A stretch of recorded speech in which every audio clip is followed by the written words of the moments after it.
Tony Pangilinan.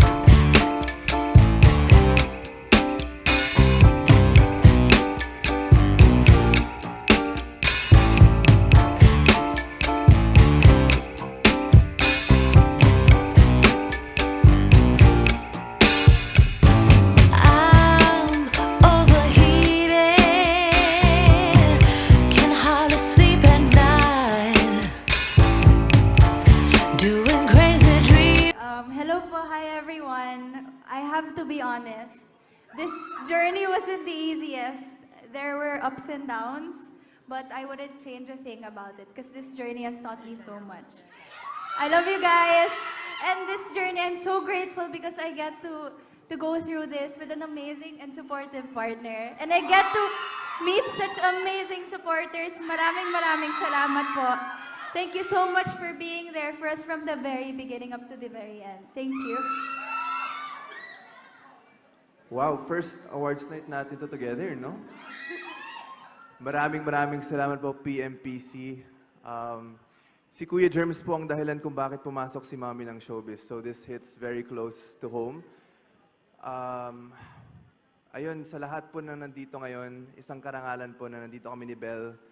We just would like to thank, syempre, ang pamilya namin, mga kaibigan, workmates, ang ating pinakamamahal na supporters. Kayo po ang inspirasyon namin at patuloy po namin sisikapin na magbigay ng mga bagay na magiging, hopefully masaya kayo, ma-inspire kayo at ma-motivate po kayong lahat. Kaya maraming salamat po. We love you guys. God bless and have a great night. Thank you. Love you.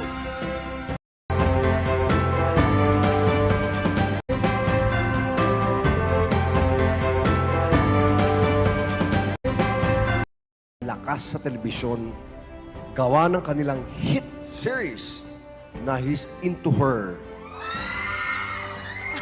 Nandyan sila. Nandyan ang mga supporters. Naging maingay ito at palaging trending online. Ang lakas na ito ay tumuloy-tuloy sa big screen nang mag-hit ang kanilang pelikulang An Inconvenient Love. Susunod na pa